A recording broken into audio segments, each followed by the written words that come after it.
Herkese selam arkadaşlar. Bugün ETS 2'deyiz ve gördüğünüz gibi 1.60 beta geldi abi. Geçenlerde ATS'yi çekmiştik. Yakında ETS'ye de gelir diyordum ki bugün benim videoyu çektiğim gün 1.60 açık beta ETS'ye de yayınlandı. Yani artık ATS'nin yorumlarında da görüyorum. Herkes hemen hemen benimle aynı fikirde. İyice işin suyu çıkmaya başladı. Çünkü basit böyle ara güncellemeyle verecekleri, hani 1.59 tam sürüm şu anda oyun biliyorsunuz. 1.59 küsürlü yapacakları güncellemeleri, yenilikleri kalkıp da yepyeni bir versiyon 1.60 diye yayınlıyorlar. Ve bütün indirdiğiniz modlar, yaptığınız bütün her şey hiç olmuş oluyor maalesef. Modcular gerçekten hayırlı işler modcuları, ne diyeyim yani ya. Adamlara da yazık. Valla adamlara da yazık. 1.59 tam sürüm geliyor, betası geliyor, tam sürümü geliyor. Modcular oturuyorlar, güncelliyorlar, yenilik yapıyorlar, bir şeyler yapıyorlar, yeni sürüme özel. Zaten 2-3 hafta belki öyle geçiyor yapım aşamasında falan. Tam yayınlıyorlar. Adamlar bir ay sonra kalkıp da 1.60 beta getiriyorlar. Yani ne diye yorumlarda dediğim gibi çoğu kişi benimle aynı fikirde. Gerçekten bu şekilde. Çünkü basit böyle küçük eklentileri yani yeni bir versiyon olarak vermeleri gerçekten garip. Neyse, güncelleme notlarına geçelim. Şimdi ATS videosunu izlemeyenler muhakkak onu izlesinler, ATS'nin 1.60 beta videosunu. Çünkü hemen hemen her şey birebir aynı, ETS ile aynı. O yüzden ATS'de anlattığım 1.60 açık beta hem ETS hem ATS için geçerli çünkü. O videoda anlattığım her şeyi tekrar burada anlatmayacağım. Onları merak edenler varsa, videodan izlemek isteyenler, duymak isteyenler varsa, hani ben bu notları okumak istemiyorum, senin videondan izleyeyim diyenler varsa bu videoyu bir pause yapsınlar. Öncelikle o videoyu bir izlesinler, özelliklere baksınlar, sonra bu videoya gelsinler. Çünkü ATS'de anlattığım her şey ETS içinde geçerli olacak. Aynı şeyleri kopyala yapıştır bir şekilde anlatmamızın hiçbir mantığı yok. Şimdi hemen şöyle üstünkörü geçeceğim. ETS için yapılan özelliklerden bahsedeceğim. Özellikler demeyeyim, özellik diyeyim sadece. Şimdi oyun radyosu hem ETS hem ATS için geldi. ETS'ye sadece Pop Gear, ATS'de biliyorsunuz Amerika olduğu için olayda biraz daha farklı birkaç radyo vardı. Buna da ETS'ye göre, Avrupa'ya göre özellikle değişik radyo eklemişler. Oyunun radyo özelliği, oyuna ait radyolar özelliği ATS, ETS için de gelmiş oldu. Hemen şöyle geçelim. Geliştirilmiş malzeme kalitesi, ATS'ye de bu geldi. ATS'ye yalnızca 2 tır için gelmişti. Gelecekte diğer tırlara da bunu uygulayacağız demişlerdi. ETS'ye de aynı şekilde sadece 2 tıra getirmişler. Birisi DAF, birisi de MAN. Hemen şöyle görsellerini görebilirsiniz zaten. Biz hatta bugün bir DAF kullanacağız. Bugün sürüş de yapacağız. Şöyle kısa bir şekilde geçeceğim için bir de sürüş yapalım istiyorum. Bu materyal yenilemesi DAF ve MAN'da olduğu için ben de bugün DAF'ı kullanacağım. Hemen şöyle sizlere de söyleyeyim hangi iki tane tıra geldi. DAF NGD serilerine ve MAN TG3 TGX modelleri şimdilik geldi. İlerleyen dönemlerde diğer tırları da yavaş yavaş yapacaklarını zaten buradaki açıklamalarda yazıyorlar. Hafif ayarlamalar dediği, ATS'ye de bunu yapmışlardı. Pozlama ve kontrast. Biz zaten bunları grafik modlarına ya da ne bileyim reshade, filtre, işte Nvidia filtresinde falan biz zaten bunları oyuna göre açıyorduk. Bunu oyuna göre biraz daha detaylandırmışlar. Yani bizim grafik modlarında, filtrelerde yaptığımızı adamlar oyuna bunu uygulamışlar. Şöyle görebiliyorsunuz. Keskinleştirmeleri vesaire. Bunu yapmışlar. ATS'de de bu vardı. Ondan sonra yine ATS'de olan ETS'ye de aynısını yaptıkları genel aydınlatma, işte pozlama, kontrast, bunlardan bahsetmiştik. Hemen şöyle göstereyim. Önceden böyle gözüküyordu. Şimdi böyle gözüküyor. Aynı dediğim gibi bildiğiniz grafik modu eklemişsiniz gibi oluyor. Hatta bizde bugün grafik modu aktif olmayacak çünkü 1.60 beta'da olduğumuz için mevcut grafik modlarımız patladı, çalışmıyor. Sadece Snow Moon aktif olacak. Bir de Nvidia filtrelerini kullanıyorum ben, biliyorsunuz. Nvidia filtreleri aktif olacak. Herhangi bir grafik modu olmayacak. Şimdi ETS özelde sadece şu geldi. Volvo F5 serisi 6 güncellemesi. Yani Volvo FH6 serisinin güncellemesi. Bu güncelleme ile birlikte kamyon sürücüleri Volvo FH serisi 6'larının sleeper kabin, şu 3 tane kabinin varyantları için sunulan yeni tasarlanmış aerodinamik tavan deflektörleri de dahil olmak üzere çeşitli yeni aerodinamik parçalarla özelleştirilebilecekler. Bu güncellenmiş bileşenler daha pürüzsüz ve daha rafine bir tavan profili oluşturmaya yardımcı olacak. Kamyonun genel tasarımına kusursuz bir şekilde entegre oluyor. Şöyle görebilirsiniz, şu tavan aerodinamiklerinde geliştirme yapmışlar. Hani yeni bir araç değil, mevcut aerodinamiğinde sadece geliştirme yapılmış. Şöyle gördüğünüz gibi şu bölgeler özellikle. Bunda yenilik yapılmış. Şuraları görebilirsiniz, aerodinamik eklentilerini. Şunlar zaten vardı. Bakın şuradakiler zaten vardı ön tarafta da. Bir de bunu eklemişler. Yani buna yenilik diyorlar. Bu bakın yeni güncelleme, yeni sürüm güncellemesi getirip buna yenilik diyorlar yani. Ne diyeyim? Şöyle görebilirsiniz. Şuralar vesaire. Şöyle eğimleri ayarlamışlar. Bu eklemelerin yanı sıra tüm aero kabin varyantlarında en yeni nesil Volvo FH kamyonunda olduğu gibi yeni ve ayırt edici siyah aerodinamik ağ sütünü kaplaması ekleme seçeneği de bulunacak. Bu yeni eklemeler Volvo Trucks'ın aerodinamik verimliliğini artırmak ve kabin çevresindeki hava akışını optimize ederek enerji verimliliği ve genel araç performansını iyileştirmeye devam eden çabalarını yansıtıyor diyor. İş detayları widget'ı ATS'de bunu gösterdim. ETS'de bu geldi. Aynı şekilde bunu eklemişler ETS'de. Ondan sonra genişletilmiş dinlenme mekaniği bence gelen en güzel özellik bu olmuş. Gerçekçi sürüş yapanlar, yapmak isteyenler genişletilmiş dinlenme mekaniğini ATS'de bunu göstermiştim. Bunu oyunun ayarlar oynanış bölümünde aktif ettiğiniz zaman artık zorunlu mola sistemi, yani zorunlu mola, zorunlu uyuma saati, işte 10 saat mesela uyuyacaksın. Pardon, 8 saat uyuyacaksın. Yo, 10 saat değil. 10 saat uyuma dinlenme bölümüne yapacaksın. Ondan sonra 14 saat kesintisiz sürüş sağlıyordu. Yani ETS'de bunu kaç saat yaptılar bilmiyorum ama kaç saat ETS'de? Aynen. Şimdi Amerika Avrupa farklı olduğu için zorunlu molaya girmeden önce 10 saate kadar araç, ha bak, ATS'de 14 saatti. ETS'de zorunlu molaya girmeden önce 10 saate kadar araç kullanabilecekler. Bu mola ise 9 saatlik kesintisiz dinlenmeyi gerektiriyor. Yani 10 saat araç kullandıktan sonra kesinlikle 9 saat uyku yapmanız gerekiyor oyunun park alanında. Yoksa 10 saat tekrardan araç kullanmanıza izin vermiyor oyun. Vermeyecek yani. Bence gelen en güzel özellik de bu. Değişiklik günlüğüne şöyle başlıklarıyla da göz atalım, sonra oyuna geçelim. Volvo FH serisi 6 güncellemesi. Görsel bölümde görselleştirilmiş malzeme sistemi, hafif ayarlamalar. Ses bölümünde oyun radyosu eklendi. Yani oyunun kendi radyo sistemi eklendi. Kullanıcı arayüzü, kullanıcı deneyiminde de iş detayları widget'ı, genişletilmiş dinlenme mekaniği. Ekstra başka hiçbir şey yok. Hiçbir şey yok abi. Ne diyelim? Hayırlı uğurlu olsun o zaman. Şimdi ben bu yenilenmiş DAF'ın kullanacağım. Şöyle hop, yanlış yere geçtik.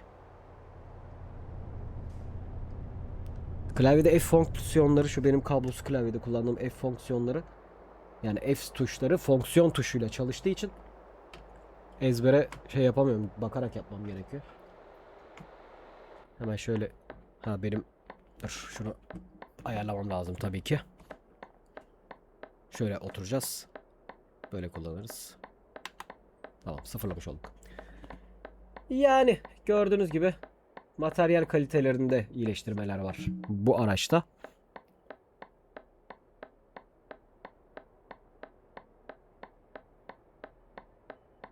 Önemli mi? Evet, önemli. Ama 1.59 nokta bilmem kaç versiyonda da bunu verebilirdiniz yani. Şimdi şöyle bir sıkıntı var. 3-4 kere denedim. O problemi yaşadım.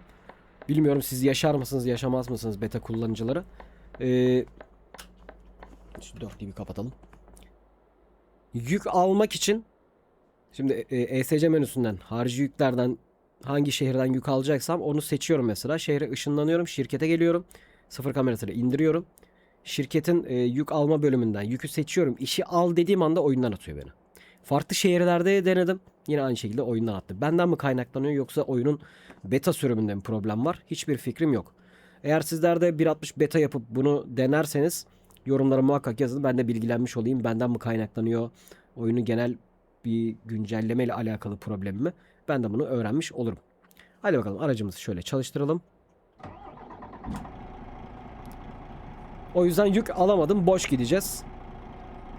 Bu arada haritada da hemen şöyle göstereyim. Haritada da oyunun orijinal haritası tabii ki bu. Oyunun orijinal haritasında Hamar'dan Borlange'ye gideceğiz. Şu rotayı gitmemişiz. Bu rotaya gideceğiz. Nordi'nin gitmediğimiz rotalarından bir tanesi. Bu rotaya hareket edeceğiz. Gidebildiğimiz yere kadar. 248 kilometrelik bir yolumuz var. Evet, hazırım. Çıkabiliriz. Evet, sallalım abi. Devam. Nereden? Şuradan. Arkadan yolu veriyor ama buradan da çıkış var. Niye oradan veriyor aynı yolu? Yani buradan döndürüyor, bir O dönüşü gibi bir şey yaptırıyor bana. Sonra tekrar buradaki yola bağlıyor beni. Niye böyle bir şey çizdi ki? Navigasyon arada kafayı yiyor demek. Şöyle yapacağım. Fren gücüne bakayım. En son bu profilde ETS mi otobüs mü oynadık? Tır mı oynadık hatırlamıyorum. Aynen, frenleme şiddetini şöyle bir düşürelim abi. Çünkü araç da boş, yük yok.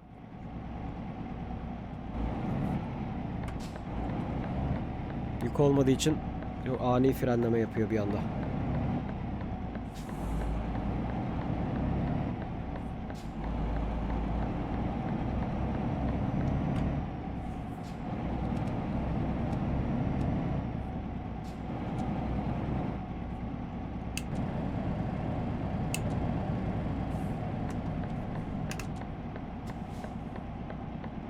Söylediğim gibi herhangi bir grafik modumuz şu an için yok.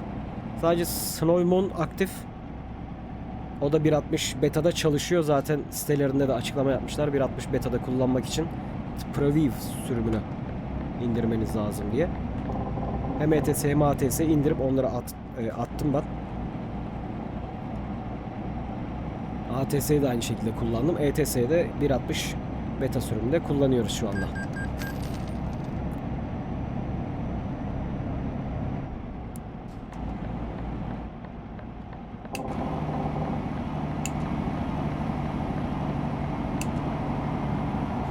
Ama boş gidiyoruz işte. Şey yok. Yük yok.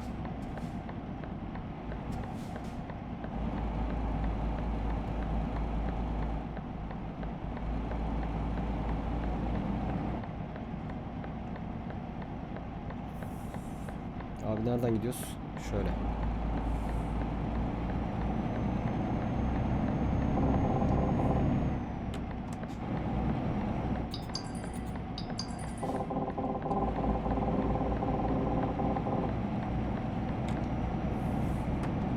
Abi sinyal verirken aslında şerit değiştirme uyarısı mı bu?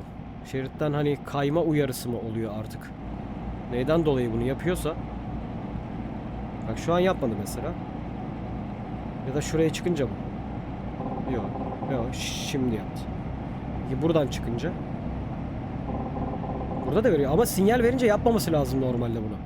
Ve sinyal verince şerit takibi iptal olması gerekiyor. Normalde olması gereken o. Ama bunda sinyal versem de beni zorluyor, şeride sokmaya zorluyor hala. O biraz ilginç.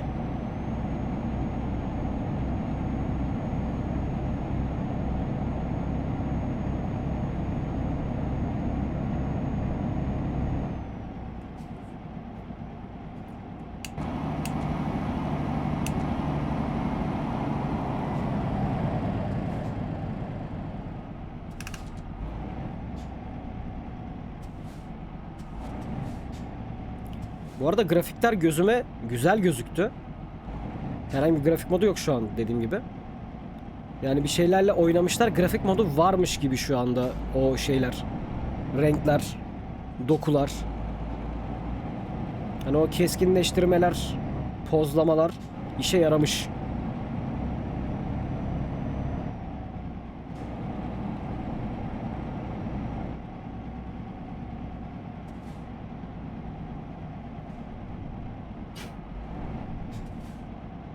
Bugün direksiyon kamerası kullanmıyorum. Sonraki normal sürüşlerimizde yaparız. Çünkü bugünkü sürüşümüz normal bir sürüş değil. Beta güncellemesinin özelliklerini okuduk. Biraz da sürüş yapalım. Ondan sonra videoyu bitireceğim zaten. Normal bir sürüş videosu olmayacak çünkü bu.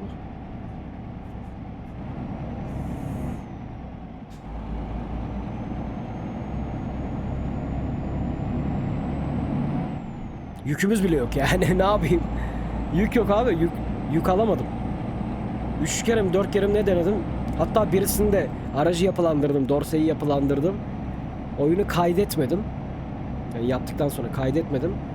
Bunu hızlı kayıda da eklememiş. Oyundan bir attı. Hadi bir baktım hızlı kayıt da yok. Kendim de kaydetmedim. Geçmiş olsun. Hadi bir daha aracı yapılandırdım. Bir daha dorseyi yapılandırdım. Bu sefer hepsini yapılandırdım, kaydettim. Sonra aracı seçtim. Dorseyi seçtim. Taktım araca. Ondan sonra bir daha kaydettim. Sonra bir daha işte ışınlandım şehre. Yükü alayım dedim, yine oyundan attı falan derken. Ama ilk oyundan attığımda kaydetmemiştim. Beni bir patlattı orada.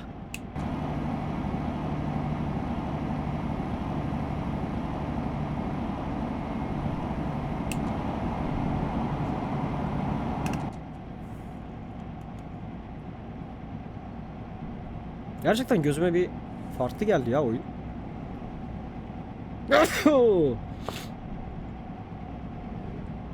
Sizler de görün.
La Paper.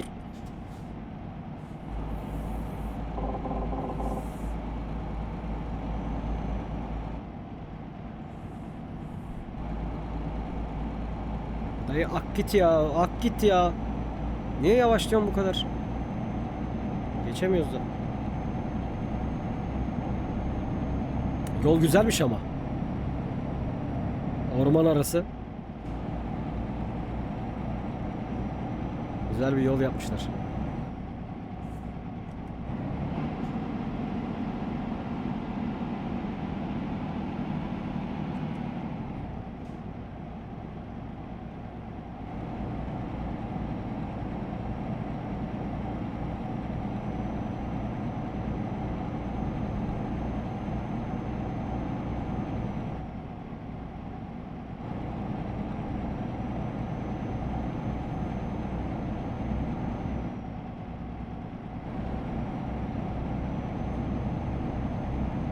Geçer miyim diye bir bakıyorum da karşıdan bir akış var yani.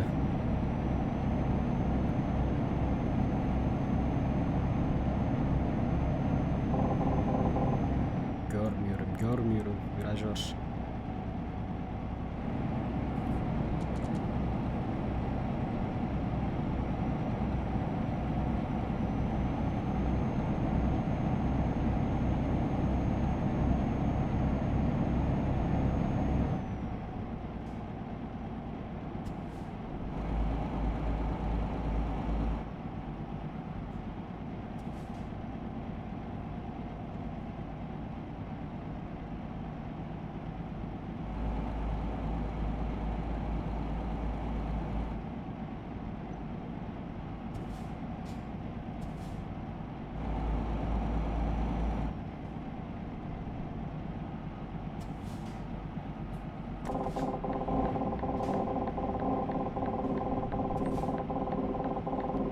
Çok saçma uyarılar veriyor ya.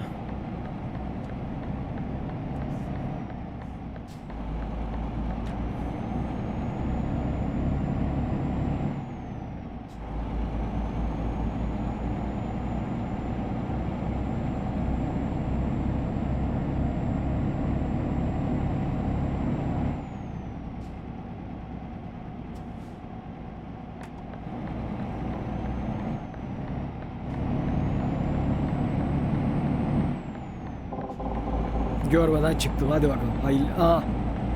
Da patladık.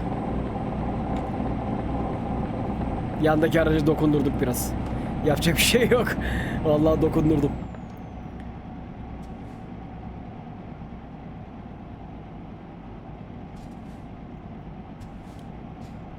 Canavar, trafik canavarı.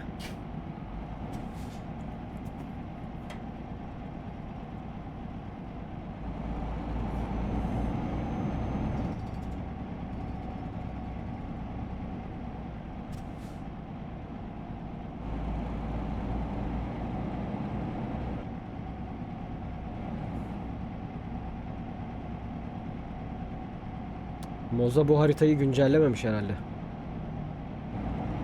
Ekranda gözükmüyor navigasyonda bu harita.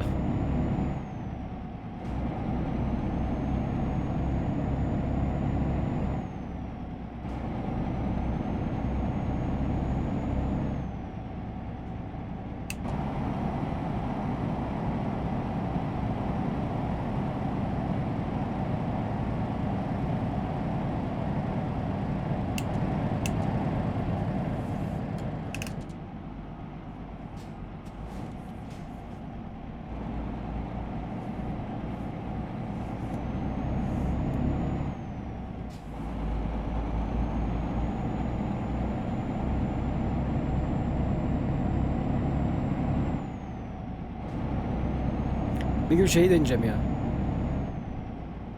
Şimdi bu Moza kaç derece ya? 2700 dereceye kadar mı ne? Destekliyor. Oyunda da galiba 2700'e kadar mı? 2800'e kadar mı ne? Destek var. Bir gün onu deneyeceğim. Şu anda 1800 derece kullanıyorum. Moza'dan 2700 yapacağım. Oyundan da 2700 yapacağım. Bir gün de öyle deneyeceğim. Artık nasıl döndürürüz hiçbir fikrim yok. Daha 1800'e alışamadık. Adam akıllı. Nasıl döndürürüz bilmiyorum. Bir 900 derece daha ekleyecek çünkü 1800'ün üstüne. 1,5 3 tur daha ekleyecek yani. Normalde 3 tur 1,5 aynen 1,5 olduğu zaman 1080 derece oluyordu. 1,25 olduğu zaman yani 2,5 tur döndüğü zaman 900 derece oluyor. 3 tur döndüğü zaman 1080 derece oluyor. 1800 turda 3 derece sağa 3 derece sola dönüyor. 1,25 sağa 2,5 sağa 2,5 sola dönmüş oluyor. Yani 5 tur toplamda dönüyor. 2700'de de ne yapıyor abi? 2,5'da oradan 7,5 tur dönecek abi direksiyon. Yanlış hesaplamadıysam 7,5 tur toplamda dönüş açısı olacak direksiyonu. Bir gün onu denemek istiyorum. Bakalım nasıl kullanabileceğiz. Bir de böyle birazcık virajlı yerlerde deneyeceğim onu. Çevir Allah çevir. Çevir Allah çevir böyle. Adamın canını çıkartır herhalde.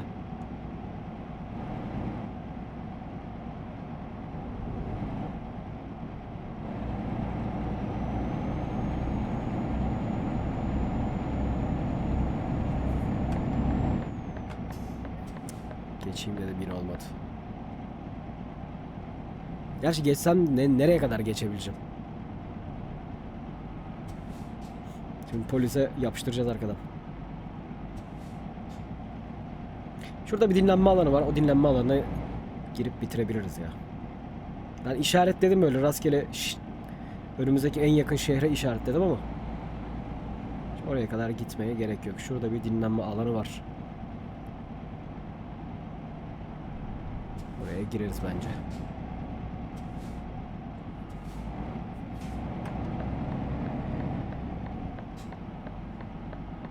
Aynen şurası.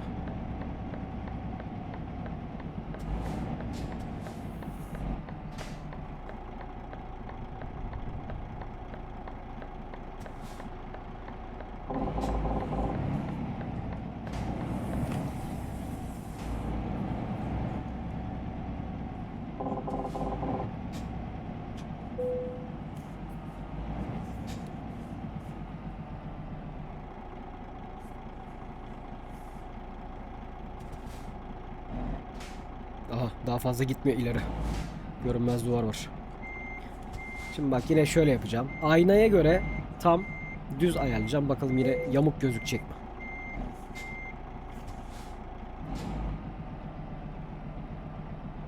Bak şu an aynaya göre tam paralelliği yakaladım. Aynaya göre şu anda baya güzel bir şekilde yamuk olmadan girdik bak. Çizgiye göre gayet normaliz şu anda.